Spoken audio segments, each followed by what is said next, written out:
Welcome, everybody, back to Segal Talks here at the Martin E. Segal Theater Center, the Graduate Center CUNY in New York City. Spring is arriving, and but somehow it looks like the gods are lost in the dark forests and caves and streets of Manhattan. It's still a very, very grim outlook. The numbers of people infected seem to be growing every day. The unknown numbers, things are still closed, theaters, bars, restaurants. The number of people who we lost the lives are staggering. It's the epicenter on planet Earth right now in New York City. And other towns have sports as their center. Others also have the car manufacturing or other things. But New York City is a town of theater and culture. And so it has been hit extremely hard. We have 5-6 million people taking the subway every day, 300,000 people coming out of that only one train station, the Penn Station, and going back in the evening. So everything that makes New York great, that we talk and party and care about our communities has turned against us. And we have to see how to deal with it. The world has come to a full stop. The brake has been hit in a car that was in full motion, perhaps overdrive with overheated wheels for a long time. And feeling is there that things haven't been so good before, but now they're in a terrible shape. But it's a moment where we should think and reflect and also listen. And listening to artists is a significant thing to do. Over centuries, one wishes people in power would have listened to the voices of artists. They are on the right side of justice, on the right side of social progress, most of the time, almost always, especially if you cook all the voices together. And again, we are in a time right now of crisis. That it's a tragedy. It's tragic times, as Mila Rao said here, in the right sense. And Richard Schechnow added, it's also farcical because we have leaders that are, it's a farce, what they put out and suggest. We don't have the good kings or the bad kings. And we have heard voices really, really from around the world, from Tunisia, from Egypt, South Korea, Taiwan, Germany, Italy, so many places, India, Pakistan. And it's going to go on with talks this week from Romania and India again. And today we have two representatives from Hungary. Hungary is a significant and an important country in the center of Europe, in East Europe. It has a great history of artists who have contributed to world art and culture, but also it's a country that has brought out engineers and ideas. It's a quite remarkable for a very small place how much influence came out there. But the news, as in Poland, we hear the political news are having people scratching their heads. We are devastated to hear of our colleagues, our artistic colleagues, their situation. The great help Hungary also got after joining the European Union seemed not to have had the effect everybody wishes, that it's an open society, that's a society that embraces change, that is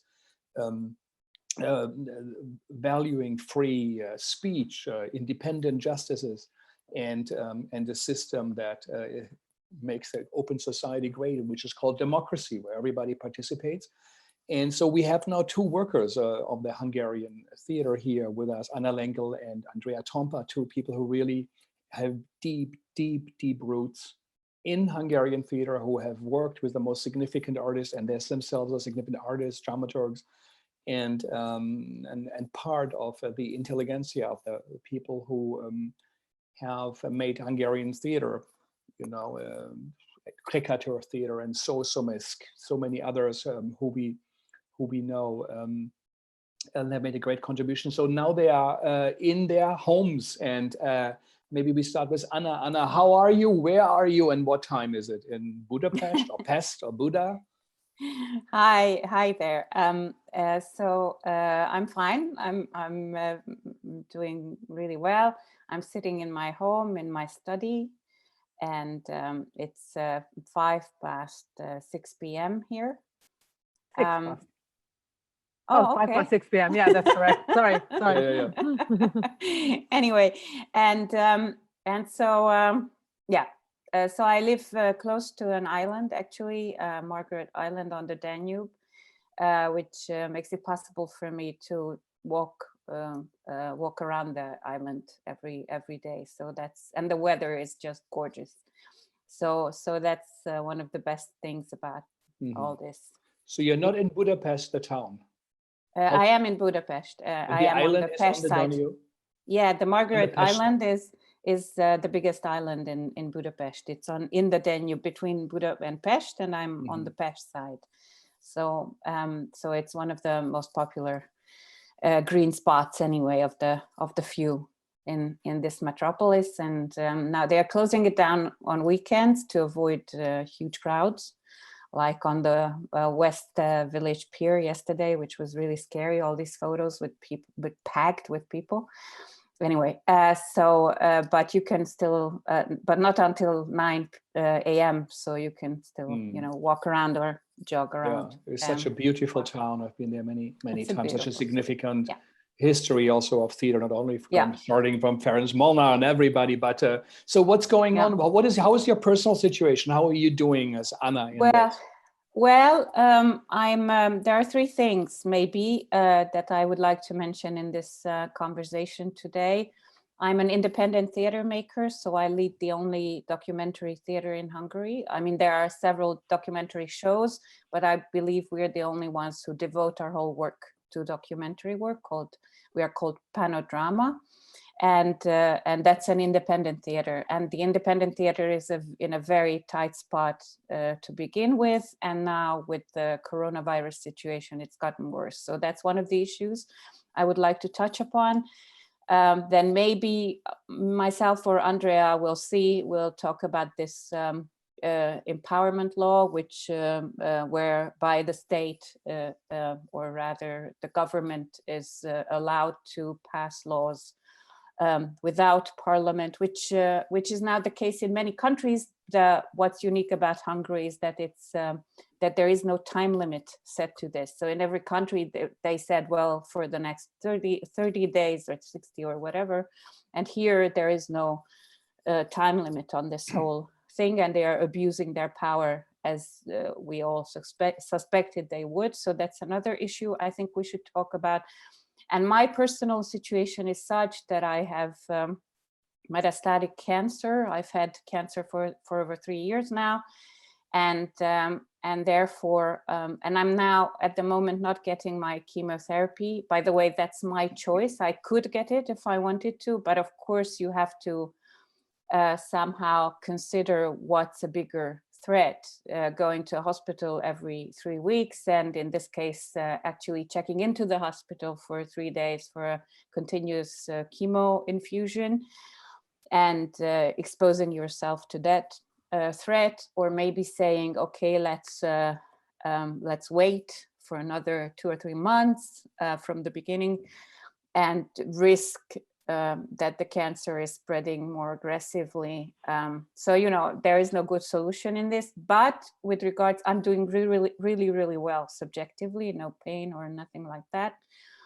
Objectively, it's less great, but anyway, with regards to that, I would really love to talk about the health care issues. There are some really serious ones, which I will talk about this later, but the summary of this is that in an effort to have low numbers for coronavirus related deaths, the government had some measures taken, which, however, would result in many more deaths with other ailments. So if you have cancer, if you have a heart disease, if you have a very high blood pressure, or just got your leg amputated or whatever, and they are actually throwing out patients on the street under this effort to have many free beds in hospitals. So I will talk about this more, because the whole idea of living and dying as in dignity, that is something that escapes them entirely, and that they truly don't give a damn about. So I would really like to touch upon that. Well, Anna, thank you for letting us know, and I'm terribly sorry to hear about this. I was not aware of this. I think last time we saw each other in Robert Wilson's Watermill Center or in Budapest when I came to the ITI meeting. So these are terrible choices you have to make between getting an infection when you are in a risk group because of a low immunity and the chemo. It sounds like wartime. It sounds like a time that's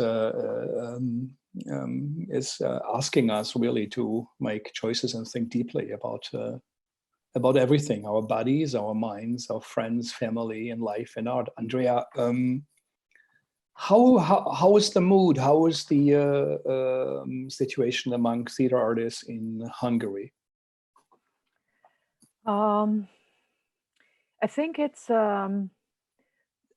I think it's very people feel very unsafe now for many reasons, of course for personal reasons, but what is going on in Hungary since let's say 2010, since we had the first Orbán government, and it's a continuous threat of the whole theater culture and the whole culture in general, because I'm a writer first of all and a theater critic, so I have both perspectives of the artist and of the critic, and I also see how large is this landscape of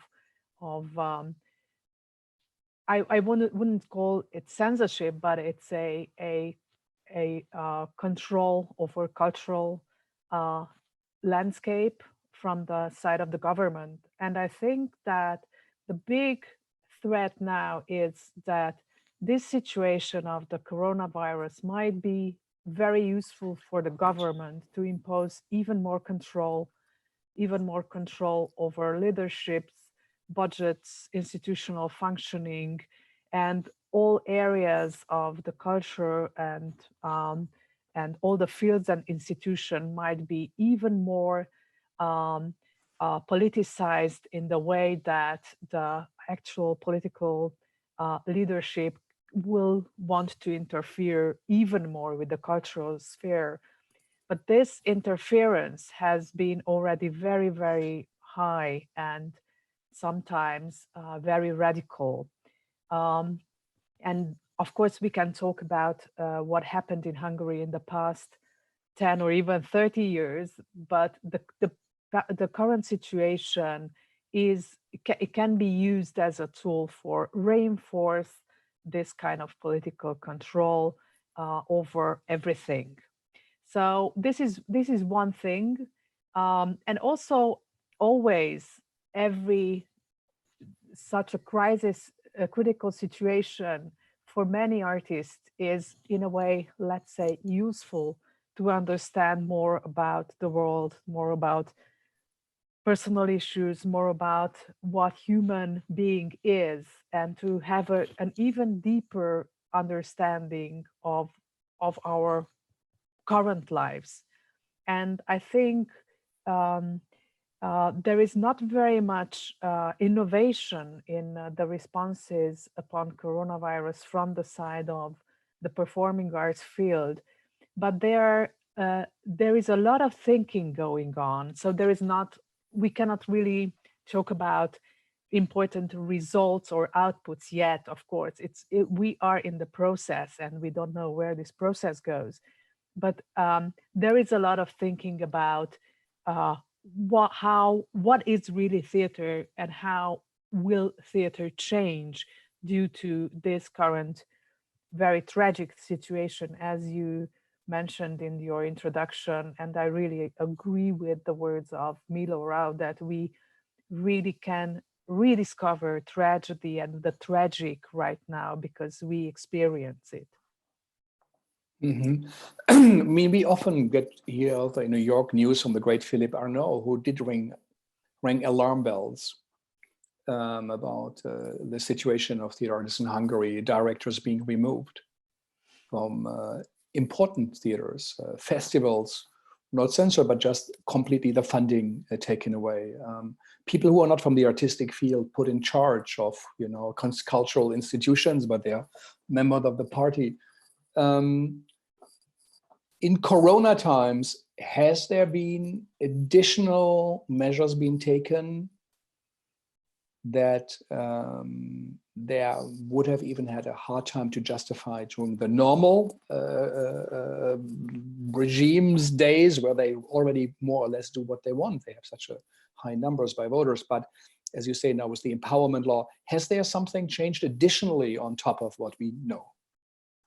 I only know about, and maybe Anna will add more details to it or other ideas, but I only know about one big project of the government. One big, let's say, idea is not to give people money, but to give them work. And they try to open up a fund for getting work for artists and people around theater, performing arts.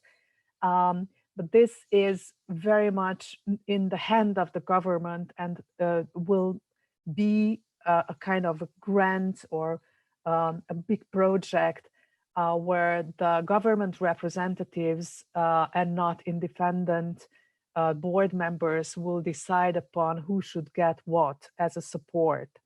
So everything is given by the government is problematic because you don't really have a independent decision-making process. You don't have transparency. You don't really have democratic competition situations you can rely upon. So no matter the government opens what, that is always very, very biased. And since there was recently, I think in the second half of the last year, created a huge representative board of the so-called national institutions, but these national institutions are led by the so-called loyal people.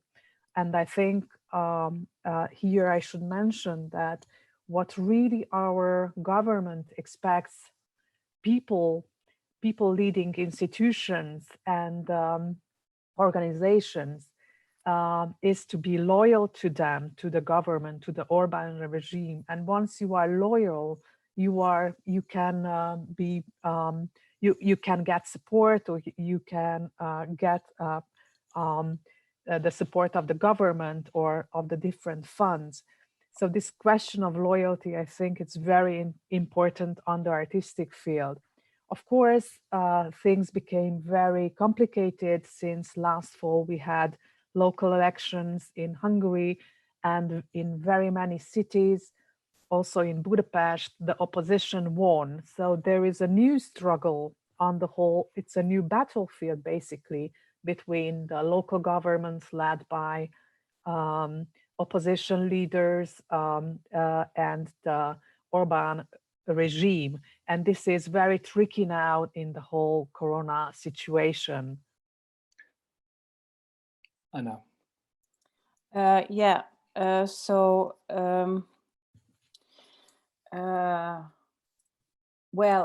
Yes. I mean, it's a complex story. I don't know how much the viewers are aware of this major protest that happened back in December.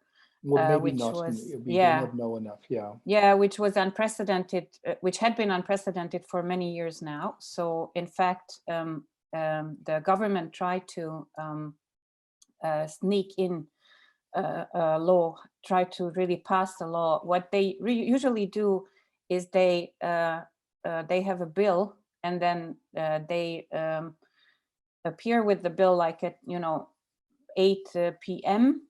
and then they pass the law at midnight. That's their methodology. So that and there is absolutely no discussion with the stakeholders. There is no only their friends. So we don't know about these laws as well, either in the arts field or in teaching or public education, or you can name any number of fields.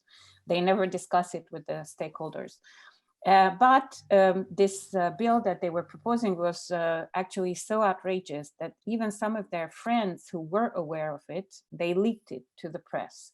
So very early December, in the first days of December, we became aware of this bill that they wanted to make into law, which What had did the bill? Yeah, what did it say? Exactly.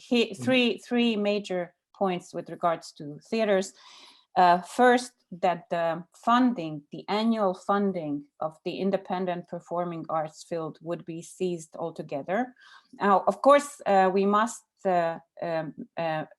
emphasize that we are still in a much better situation than independent performing artists in the US, because we know, of course, that the US budget, there is only 2 cents out of your paycheck which go towards the arts, and it's being attacked by Republicans as a rule. So the NEA is always the first target, among the first targets of Republican talk or Tea Party talk, definitely. But so we are in a much better situation still. But we have this European tradition whereby taxpayers' monies, which by the way are never called that, they are always called the money of the state money, which of course the state doesn't have money, so that's another element which is totally twisted. Anyway, traditionally artists do get funds from the state. And the performing arts, the first performing arts law, which was passed in 2008, after a more than 2-year discussion with the stakeholders. It was a very thorough discussion, and the law wasn't perfect, of course, but it was the first one of its kind, and it guaranteed that at least 10% of all municipal funding goes to the independent scene, which is a very important scene in Hungary. So 8 to 9 out of 10 international invitations to major festivals go to the independent scene rather than state or city theaters. So this was a guarantee that would have established, would have made it possible for the independent scene to have a more stable funding and a more stable future. But as soon as the Orbán government came into power in 2010, and especially Attila Vinyánszky, now director of the National Theatre, who decides about life and death in the theater field, they changed this law, so there are no guarantees anymore. And in this past December, they were proposing that actually the structural funding, the annual structural funding for the independent performing arts scene, which is little, but still very important, would be discontinued altogether, that they would discontinue the National Cultural Fund, which is the most important project, that the project, but you can apply there for project monies, so not for the whole, not for your annual whatever subsistence money, but for individual projects, which has 9 billion, a budget of 9 billion forints, which, if I am not terribly mistaken, is around like 270 million US dollars. And they wanted to discontinue that and replace it with this, what Andrea already mentioned, this body of the national institution heads, who are all Fidesz loyal or government loyal people, most of them puppets and not individual artists or thinkers.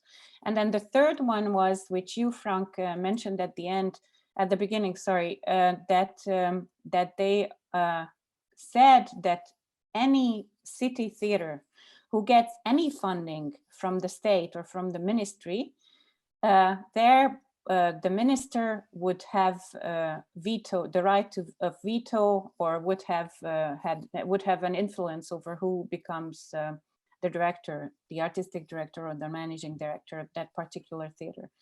And we don't have a Ministry of Culture anymore since the Fidesz government. So actually, the minister is called the Minister for Human Resources. He's an oncologist. and he's an idiot as an oncologist too. But he says, for instance, that 80% of fatal illnesses could be avoided if we kept the 10 commandments. That's what he says as a professor of oncology. Shocking. Yeah, that's just one of his favorite, you know. Before this minister of culture, we had a priest, Lutheran priest. Yeah, but not, again, not Minister of Culture, but Minister for Human Resources. So we only have a state secretary of culture, but it's the minister who would have the right to veto. So it's actually, he doesn't know, he has no clue, the oncologist. So very clearly he'll do what he's told. And they say whoever gives the money says, decides, is what they say. And of course, they don't realize that the money is given by the taxpayers. So their logic is, we are giving you the money, so we'll say who is director and what programming you do. So the city, where, as Andrea said, the opposition won, and we have finally a young, very active mayor, the first ever who, you know, rides a bike to work and stuff like that. He made a deal with the government, whereby he protects 5 city theaters. So actually they overtake 5. I guess only 4. No, it's Katona, Radnóti, Örkény, Trafó, and this, you know, this festival of the Bantel. festival. Yeah, that's how it comes 5. So altogether, out of 12. Yeah. Yeah. But the problem is that I don't think this does protect these theaters, which they have labeled for a long time as leftist theaters or liberal theaters. And now, thanks to a Me Too kind of scandal, they are also dubbing them the abusive theaters, which is outrageous, particularly one, as well as the Academy of Theatre and Film. And it's a scandal that only touched upon one person who was right away let go. So I mean, everything was done the way it was supposed to do. It was supposed to be done, or nearly. And the director, any mistakes he made, he admitted to, and he said he was sorry about, you know, some delay that happened earlier. But there is absolutely no sign of these houses being abusive on a regular level. And of course, they don't talk about the other scandals in the theaters that they prefer. Anyway, so these are all excuses to interfere with the programming and interfere with the funding. But even though these theaters are now protected in a way, I think it's an incredibly dangerous precedent, because basically now you have, they are trying to, it's very similar in fact to the US society. Hungarian society is very similar in the respect that it's incredibly polarized. It's become so polarized that you know, it splits up families, and it's hugely problematic. So the situation. And then, sorry, just to get back to the, I'm sorry, I'm explaining it in such a complicated way. But what happened was this was leaked, and we managed to whip up an amazing protest. So we had a petition within 3 days signed by 50,000 people. And it was it wasn't even a petition, it was just on a petition site. It was very straightforward and very toughly formulated. And we had a huge demonstration with at least 13,000 people. And all kinds of the most well-known actors all put up videos on Facebook protesting this. And so therefore they got frightened. So this makes me optimistic in the way that there is a way. They are cowards, so there is a way to protest against them, and I always say that we should do that. So they withdrew some of the bill, but they kept this thing about the city theaters, which I just explained with the mayor. But they still, so the annual funding for the independent scene is still there, and the National Cultural Fund funding is still there. But it's important to know that, as opposed to almost all countries, and we heard how Tamás Ostermeyer said that that theater people had to fulfill a form. or fill in a form on a Saturday, and on the Wednesday they had a check for 5,000 euros in their mailboxes. And here there is absolutely nothing. So the only kind of help you get, and this is news from yesterday, in fact, is 1 billion Hungarian forints, that's $30 million US, going to all of the art fields, the whole art field, but it's not decided upon by a neutral set of curators or commission or whatever, where you could apply and where it could be transparent and objective, and there is no description on how the decision is going to be made, but the decision has been allocated to the National Theatre director, to the director of the Literary Museum, and all of that, all these government loyal people. And they also left out many professions. So for instance, no playwrights, no translators, no dramaturgs, none of the technical crew, and almost none of the administrative crew. And it's only their own subject matters mostly. I mean, you can apply with individual poems, poetry, that you will do some poetry lectures or something like this, and it's not it's you have to promise that you will make a show, and the money you get is now for that show. So actually it's not any kind of actual systematic social help, but they always say that you shouldn't be given money if you don't work. So what this boils down to is that they basically don't understand the role of the state.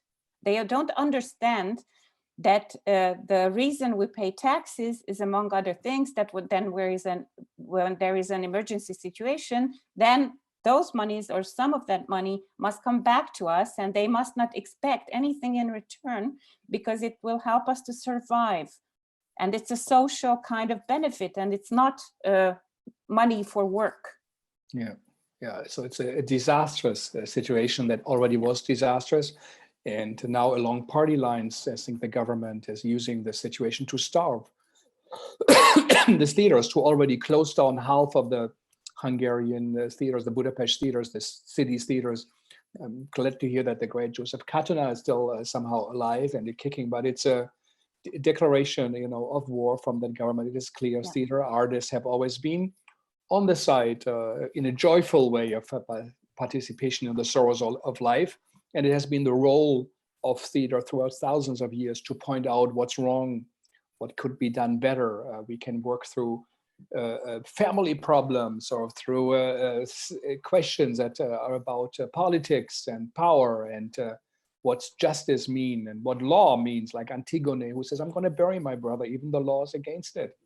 There's a higher law, and art is close to that. So I think it's a terrible sign for society. Any society where theater and the arts is blooming is a great society. It's alive. And if not, there are big problems, and they manifest themselves so fast, of course. In theater, as Abhishek Mumba from India said, people watch films and they could be critical, people don't care, but I do a show, I get censored by the government. So theater, of course, somehow speaks to us in a different way. It tells a truth that is uncomfortable. It's a model on stage that seems to be real and working, and it could be like this and also in life, and that is stunning, the power of that. But question to both of you, how is the mood on the street in Budapest? Do people wear masks? For how long have you been confined? Can everybody go out? Is anything open? What is closed? How is the situation in Budapest? Well, I live in a family, so I have a kid, and my kid haven't been to the school in the past 2 months. So schools were closed almost 2 months now. Hungary closed down quite early, which is, well, I consider it quite early, basically on the 12th or 13th of March. And it was very funny to hear on a Friday morning on a briefing, our prime minister saying we were not close the schools. And on that very Friday evening, he announced that schools will be closed. Yes. So it's not very much of thinking and planning, of course. So I live on the outskirts of Budapest, on the north, also by the Danube, and this is very quiet here. We live in a house with a garden, and that's very privileged, and now it's really a blessing. And my son was mentioning that we shall visit the center because we haven't been to the city, and we were planning a tour in the city to see how is the center. People here wear masks, and but it's very, very quiet. Theaters are also closed as everything else. Um, and it's a little bit of punishment upon Budapest right now, since some new um, directions given by the prime ministers how the country should operate. And in the provinces, the laws, the regulations are lighter, and in Budapest they are kept tougher. And you can interpret also that is a punishment upon Budapest, the liberal bad Budapest. So I also have an understanding of this kind of punishment, because I was reading that people living in Budapest stay much more at home and don't move very much around, while people in the provinces, this is of course based on the cell phones data. So it's being really tricky. Most of the shops are closed. For instance, no bookstores are open, and me being a writer and looking at what is going on in the literary life, this will have a very big impact, not only on the publishing houses, but also on booksellers and on further lives of the writers too. And it's very tricky, really, to remind us all the time in this wonderful spring that we live in an era where this kind of tragic is not visible with our eyes in the real life. So you have to read the news to have an understanding about what is going on. I think what is also very tricky, and I wanted to add something to the healthcare system, about which Anna has a much deeper understanding. My husband works for care home for the old, and he has never been tested. Hungary is not testing very much, and it's very much criticized because of not testing really a lot. And my husband lives, and we all live in this very careful mood, because he is working in this house with 90 old elderly people. And even if he would have like very mild symptoms, he could not be tested. He should go to be tested on private, on his own cost, because the government would not provide you with a test because you have even mild symptoms, or you have a job which is putting you in this difficult situation. So I don't think, and of course, as with all the news coming from the government, and this whole situation is being controlled completely by the government, it's very difficult to trust all these news. And you see all the time that at these briefings, the opposition media's questions are not being answered. And these briefings, that the official communication of the government is very much often based on propaganda and not on making the population to understand what is going on and what are the real data and what you should be careful about. So trust is something I really lack in this situation. Yeah, so I'm sure that ideological approach to a virus doesn't work, to punish Budapest but leave it open in the provinces. not taking care of institutions like old age homes, which have the highest infection rates, at least in New York City and in New Jersey. This will be shown that this is an incompetence and that there's something, that is really not helping the people. The government's a big idea, of course, is that it, as you say, prepare for these things, do good for the people, protect them, and to find the very best way to the society can thrive. It's disconcerting and makes me so sad to hear that from a country I've been very often. I love Hungary. I love the Hungarian theater. The famous Lubitsch filmmaker said, who worked with Hungarian writers almost exclusively, would say, even if you're a Hungarian writer, you still need to write a good third act. And you have done such a contribution also to Kertész, the photography, painting, and writing, Peter Nadas, and so much. So to hear that a country that was under Nazi and Stalinistic oppression that finally got out after the Berlin Wall opened, is now experiencing such a dark moment, and where the arts especially are, which is so important in society, are hit. What role does theater play in a normal life in Budapest? And what do you think will happen if this is over? Will there be a change? So how significant is theater and performing arts for the people in Budapest? Let me first answer this. I think theater is very, very popular form of art in Hungary. It's still very popular. Hungary is a country of almost 10 million people, and the ticket sales is like almost 8 million tickets per year, which would not mean 8 million people, because me going like 100 times to theater in a year, I'm there with the number of 100. But it's a very, very popular form of art, and it was increasing very much in the past few years due to probably the fact that the prices of the tickets are kept low, because we live in a culture very highly subsidized by the government. And of course, a very big part of this theater culture is a culture of entertainment. It's not like a very, very deep, very serious, and often not very critical kind of art form. But there is still a major part of the theater which is very valuable.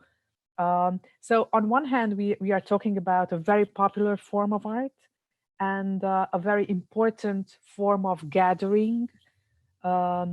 We have big theater houses in Budapest and around the provinces. And to practice theater going, it's very important still today from the school, from the early years of kids.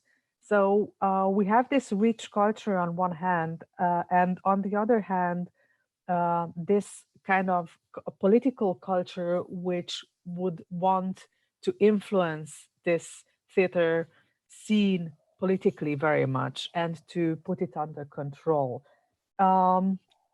Maybe Anna should add something, and then we go back to the question about the future.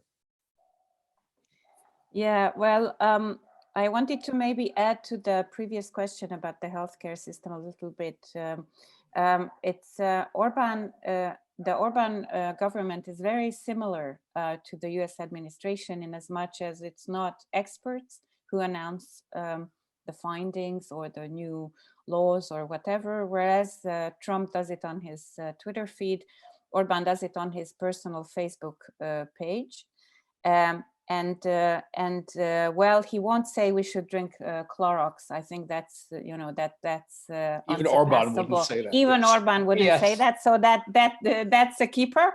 Yeah. But it's not experts who are offering their views. And in fact, hospitals are banned from answering questions of journalists. So if a journalist goes to incredible. So you can't really have, as Andrea said, we don't have the facts. They are bragging every day that they have now, I think, I forget the number, but maybe 1 million or 2 million tests, but they have only done like 80,000 or something like this. So we don't know, we can follow that a lot of the protective gear and masks and tests and all of that, all of which in the beginning there were very few of, and even now there are not nearly enough. They send a lot of that to Hungarian minorities around Hungary, so in Transylvania and Romania, for instance, but also to Moldova, and I don't even understand. So they are trying to buy votes with that clearly, because there is a very high sentimental value of helping minority Hungarians. That's a key element in their rhetoric, which would be fine, of course, but or is fine, but I mean, as long as we don't have nearly enough tests and protective gear, that's a problem. But anyway, the numbers in Hungary, maybe your viewers don't know that either, are pretty good as far as deaths and go. And I don't remember, but I think we are between 2,000 and 3,000 now for 10 million. That's not so bad at all. And I agree with Andrea that the schools and the theaters were closed down on time. I agree that was a good decision. But we don't know how many sick people there are because there are hardly any tests. And over Easter, this is what happened. What I said I would mention over the Easter long weekend, hospitals were ordered to free up 60% of all hospital beds, 36,000 hospital beds for potential coronavirus patients, and anyone with the facts, any hospital management and other experts, they said there is no scenario according to which this high number of beds would ever be needed for corona patients. So this is probably something that they wanted to do anyway, and now with their full power, with no control from Parliament, and under this excuse of coronavirus, they did something that they wanted to do anyway. So they sent a lot of patients home. And there is this, for instance, a private nurse who offered her services pro bono. And she reported about the 10 patients that she was taking care of. For sure, they were terminal patients, or in patients not only, but patients in a very bad shape. But within a week, 9 of the 10 were dead. So we're talking about freshly amputated legs. We're talking about terminally ill cancer patients. We're talking about people with who sat in on a psychiatry bed for 20 years, and their families can't do anything about them, or people being sent home to partners who are 80 years old like themselves and can clearly not feed them and not give them infusions and all of that. So. And none of these deaths will figure in any of the statistics, of course. So the rhetoric will be that we managed to get out of coronavirus, at least the first wave, with only so many deaths, and no one will be able to report on the deaths that these completely haphazard and completely unprofessionally organized, the very sudden emptying of these hospital beds led to. So that's really important to know. As far as the street, I mean, there is a huge debate about everything almost, but masks, going out on the street. From day one, I spoke out pretty loudly, mostly on Facebook, but still for going out. Because I think both for your physiological and your psychological health, I think it's key that you go out into the sunshine, that you move, that you walk around. And the rules, thankfully, allowed for that, unlike in Spain or Italy. So at least they followed Germany in that respect, that there was a separate line which said, it's okay to go out to do sports and to walk around as long as you only walk with the people who are living in the same household.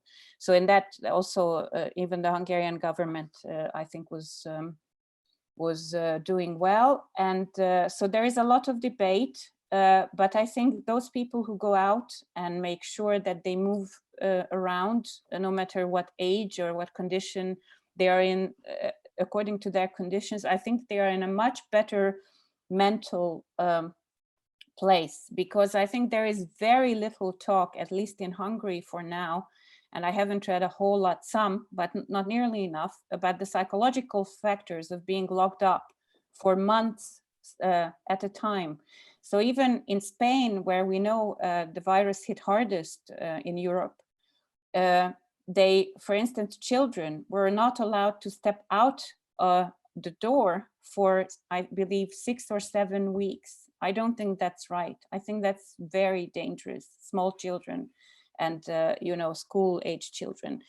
So I think in that we have to be, you know, really, there should be a differentiated thinking, and there should be a social discussion about that.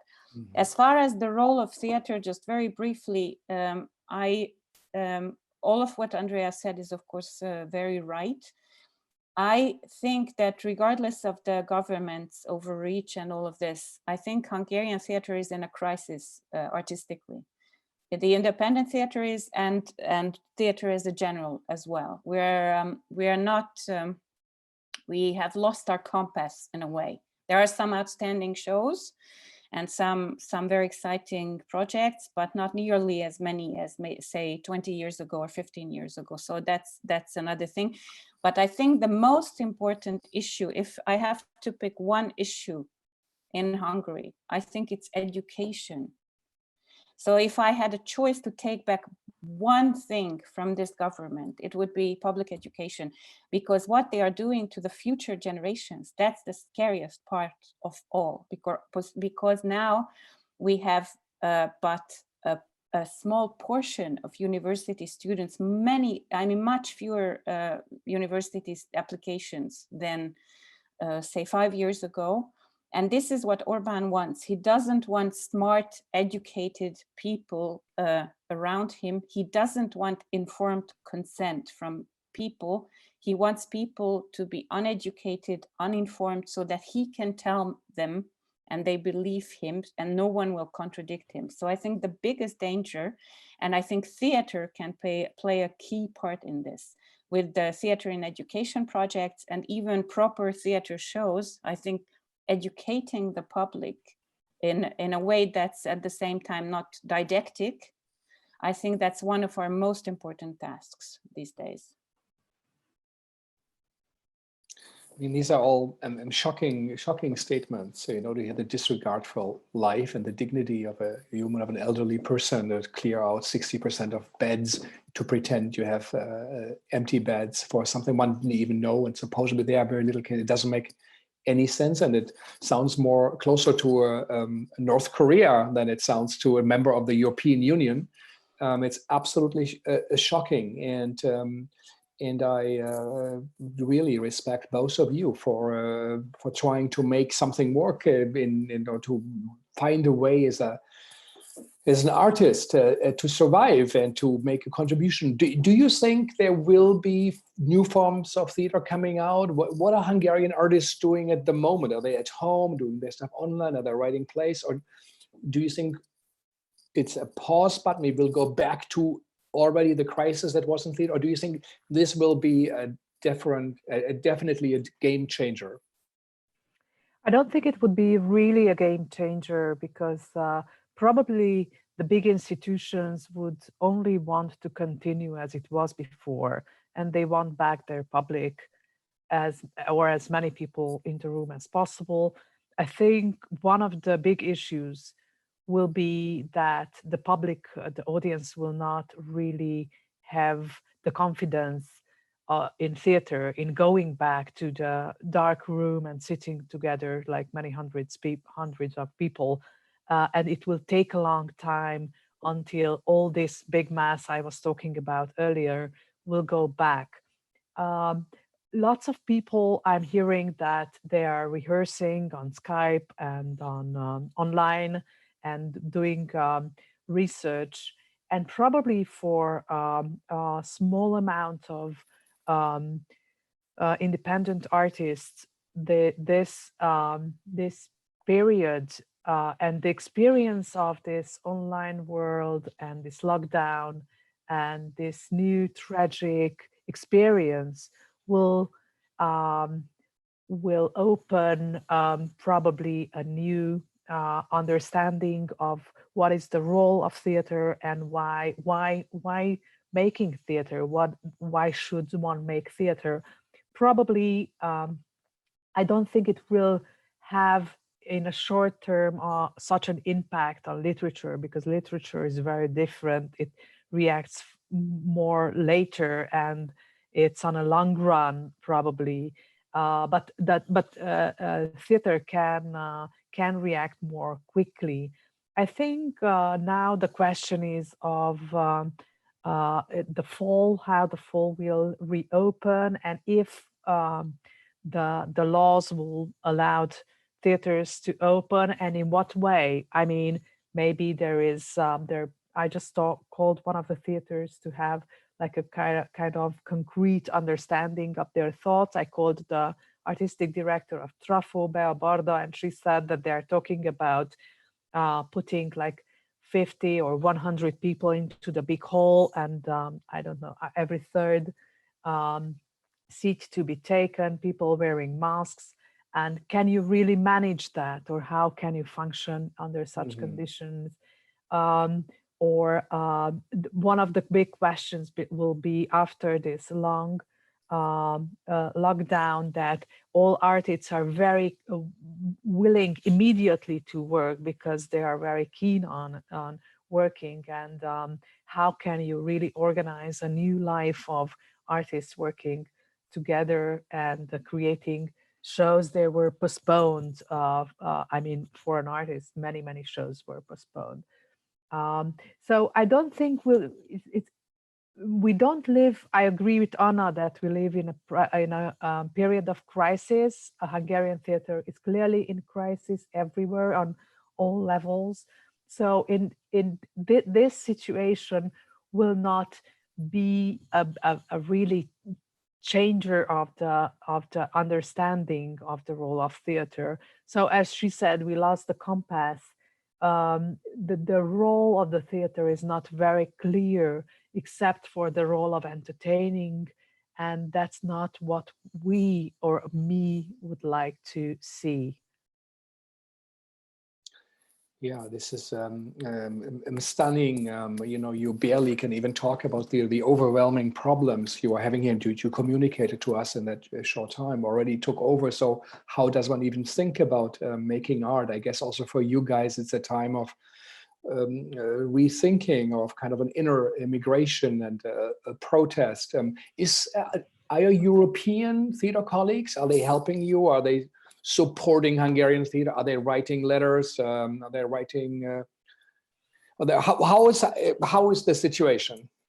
Well, one of the problems that many have addressed before is that the European Union has failed in the face of the coronavirus, in the sense that everyone is thinking of saving their, closing down borders between countries, saving their own country, and there is very little effort compared to all those individual national efforts to changing or helping the EU as such. So the European Union failed this test in a big way.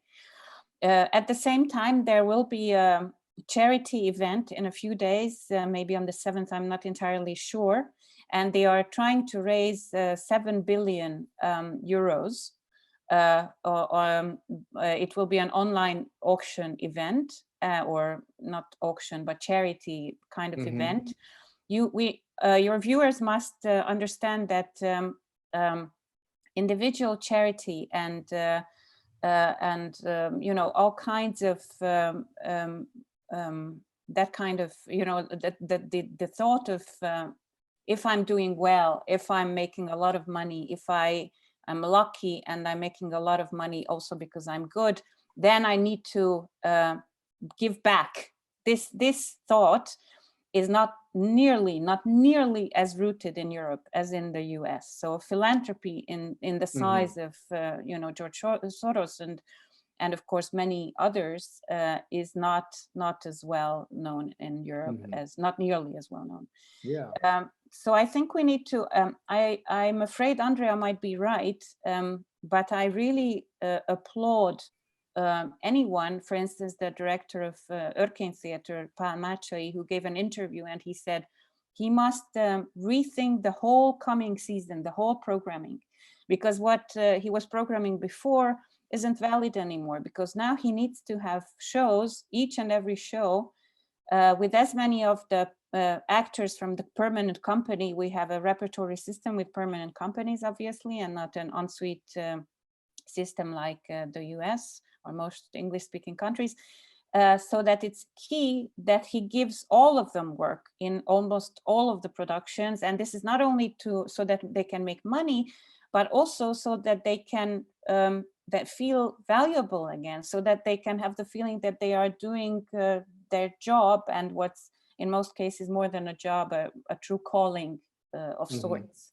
What is needed now? What would you both say this would help Hungarian in theater? I mean, the Segal Center once tried to make a little contribution when the new theater, the new SZINHAZ, I think leadership was forced to exchange. We did a book and they talked about they didn't want to have riffraff plays from New York anymore. So we published a book of New York plays in Hungarian translation. We called them riffraff plays from New York, but obviously it didn't help to have an impact. What needs to be done? What do you feel it would revive the scene from with Orbán, without, or with the new mayor you have?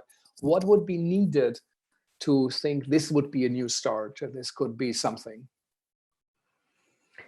It's very difficult to say. There was a few weeks ago, there was a fundraising situation of the independent performing arts organization trying to help the independent artists. Of course, like funding is always very important, and independent grants are very important. Probably also international cooperations, but all these international cooperations will have a very different future from now on, with much less exchange, physical exchange probably. I think visibility is very helpful for all those artists who feel somehow not only locked down, but also they don't, their voices cannot be heard. And I think they're like very important artists and artistic directors from Hungary who could be introduced to the kind of international scene. So these are my thoughts for your questions. Actually, that kind of funding, we are still trying to raise money. The Independent Performing Arts Association is still trying to raise funding for the independent artists who are almost, or rather, I'm sorry to be exact, not the artists, because most of the other funding only thinks of the actors and none of the other participants of the theater work, like creative people or technical or administrative people.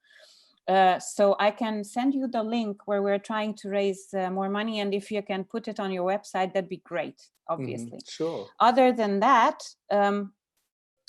institutional funding, there is no institutional funding. So that means that any kind of the very, very limited sources are only available to individuals. So as an independent performing, as an independent theater, sorry, that was me, turned off. As an independent theater, I cannot apply for extra funding. So if, if you think you can hook me up with someone who would help with that, and possibly there would be Americans who would like to help us with that, that'd be also great. But since you mentioned the publication, I think a similar effort might be helpful, maybe not necessarily plays, that too, but perhaps this time around it could be, writings about theater, Hungarian theater, but not only, because for some reason, which I fail to understand, there is very little theater publication on theater or plays or whatever in Hungary. So we are one of the very few countries in Europe, for sure, where not a single book on Robert Wilson has been published ever. Or our same, like our own great theater makers, Tamás, Ascher, or Gábor Zsámbéki, and I could go on and on, most of them, no one has ever written a book about. So if you think that the Segal Center might be interested in putting together a book about Hungarian theater, or maybe independent theater, but maybe not only, whatever, we can talk about this. And if you had the funding for that, there would be a lot of people who could write really good, thorough articles and essays for that. There are a lot of people who can do that in English, in fact. Yeah, so let's talk about this. If you think this is helpful, this is a way to do. We had your colleagues from Taiwan, which is an exceptional, successful, like South Korea, in fighting the crisis. Next to additional funding, they gave 140 or 160 million US dollars right away in the first weeks for artists, and they are collaborating.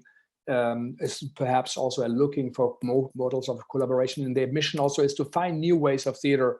So maybe there's a way, to connect with them and combine Hungarian artists with them. But I think also Europe has to step up. European idea, which is founded on the idea of enlightenment, which is founded, the great story of Troy, which we all share, and our gods of theater and the history. And I think Hungary has to be reminded that this really is part of this, is part of the history. And I think it's an important moment also, next to paying attention to what happens to the coronavirus, but also what happens to our colleagues and friends in Hungary. So thank you really for sharing. I'm sorry that these news are so gloomy. As the famous Billie Holiday song of the Gloomy Sunday, the Hungarian suicide songs, the mood doesn't seem to be good. And I hope that this beautiful city, the little Paris at least, will come back on its feet. Maybe it's time to connect to the young mayor in Budapest. They make sure that existing theaters, the ones who maybe didn't get funding, connect with free companies, that you find new models of collaboration coming out of this, and use that time. But I hope you will find a bit of time for yourself and to take care of you, to stay safe. This is important, and not to feel the pressure that you have to do something. That's what all our artists say. It's okay not to be productive. It's okay to be overwhelmed. It's okay not to have the answers, but to think and to prepare for when this is over. As for many artists who said the real fight will start, whether it's Hong Kong or Egypt, whether it's Tunisia, or other countries. In Chile, we had Guillermo Calderón, who wrote about the devastating situation also after the December uprising. So there's something that unites us. This virus is perhaps the first thing that really, really makes everybody so close, yet we are so far away.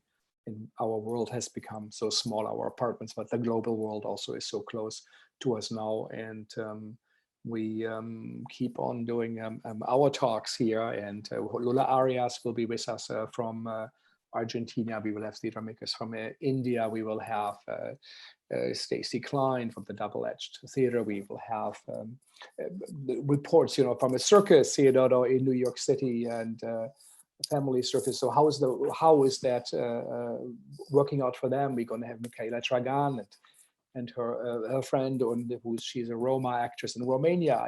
How does that all work out? Everybody experiences this lockdown in a different way, and we need to hear that. And a little bit over time, but very fast. Is there anything what you would say to young Hungarian or Eastern European, the artist students? Like, what do you feel? What is of significance? What's important to keep in mind? I think what you already mentioned, that it is fine not to work so much, and it is fine to reflect more and to be in this situation and not looking at only of what we have lost, and maybe how can we repeat the past and we get back what have been before, but to try to understand and accept this present situation and to go forward with the experience of this tragic moment which also, like all the tragedies, have its gains too. So not only the tears, but also there is a lot of, maybe I would use the word grace in this time, because there is a gain of these times too. I mean, it's a gain that we are such an intimate relationship with the people we live together with, and lots of other things we did not experience before, or not with that intensity. And also to put our anger there where the anger should go. I mean that sometimes we put the anger not in the right direction to our partners, or to, I don't know, to unknown people at the Facebook, but the anger should go there where it has its place. So to look at what is going on, and to understand that who is responsible for lots of bad decisions and lots of bad situations created, and the anger should go there. So I think that tears are okay, and I accept tears, and all tragedies will have tears to share, to be grateful for some things, and to be angry, it's fine, but to put this anger there where the source is coming from. Thank you. Thank you. Well, I can pick up on that, because I agree with all that Andrea said, obviously, but also that in the end we have to realize that the responsibility is ours also at the end of the day, because there are no Soviet tanks on the streets. There is no foreign army occupying Hungary. We voted these guys into power. So in the end, I think it's important to realize our own responsibilities, and it's key that we have to stand up for ourselves and for our rights. So the hospital directors who refused to fulfill this very inhumane and very unprofessional, murderous measurement of freeing all those beds, 2 hospital directors were fired over this. But if all hospital directors had refused to do it, then obviously all of them could not have been fired. So this is a similar situations as with teachers before, or theater directors. So we need to, for young people, my most important message would be that in these times, I think it's a perfect occasion to realize your own responsibility as well as your own rights, to become very much more aware of these, and also to build a community. And we've been complaining a lot this afternoon, but there have been wonderful community efforts that we have seen. And that even though we might complain about the situation of the theaters, this is nothing compared to what the Roma families in small villages have to live through, because of course their kids in this single room, 5 kids, they don't have tablets, they don't have the internet, so their entire education simply stopped on the 11th of March or the 13th of March. And we don't know how it will go on or when it will go on. So there are always people much more exposed to these situations than we are. So it's important to be aware of that, and to build these communities, to be aware of your own responsibilities, and also to finish on an optimistic note. Even though this healthcare system was on the verge of collapse far before the coronavirus crisis hit. And I have been in the middle of this healthcare system for 3 years now, over 3 years. And 90% of my experience has been wonderful. So there are so many great health workers, doctors, nurses, technical crews, whatever. So within these impossible circumstances, there is so much devotion to really doing a great job to helping people, saving people. and that is something that we must notice. We must remain, I think despite everything, we must see the glass as half full rather than half empty. Great, great. And we look forward to see what the great workers of the Hungarian theater will do to help this society get back on its feet, to heal the wounds and to hopefully put together what always has been together and what needs to be together. Thank you all, and I hope you all will be able to tune in tomorrow for the great Lula Arias from Argentina, and to hear from her what the situation is in Buenos Aires and what she and her colleagues are thinking, how they give meaning to the situation we are in, and what they have in mind for their own work, whether it's changing them or not. Thank you both, Andrea and Anna, and it's overwhelming to hear all the things you have to deal with, and so I hope we will come back. Thank you, and thanks to our listeners for taking the time to listen in. These are tough talks, but they're serious and they are honest, and I hope you also help you to get through these days, so these unprecedented times, and when no one really knows what is good and bad, what will happen or what will not happen. So we're all in the same boat, and but it's important to hear voices like from Anna and Andrea. Thank you so much, and have a great evening. Bye-bye. Bye-bye. Bye-bye. Bye-bye. Bye-bye. Thanks to HowlRound for hosting us again from Emerson College, and to the Segal team, and all my best.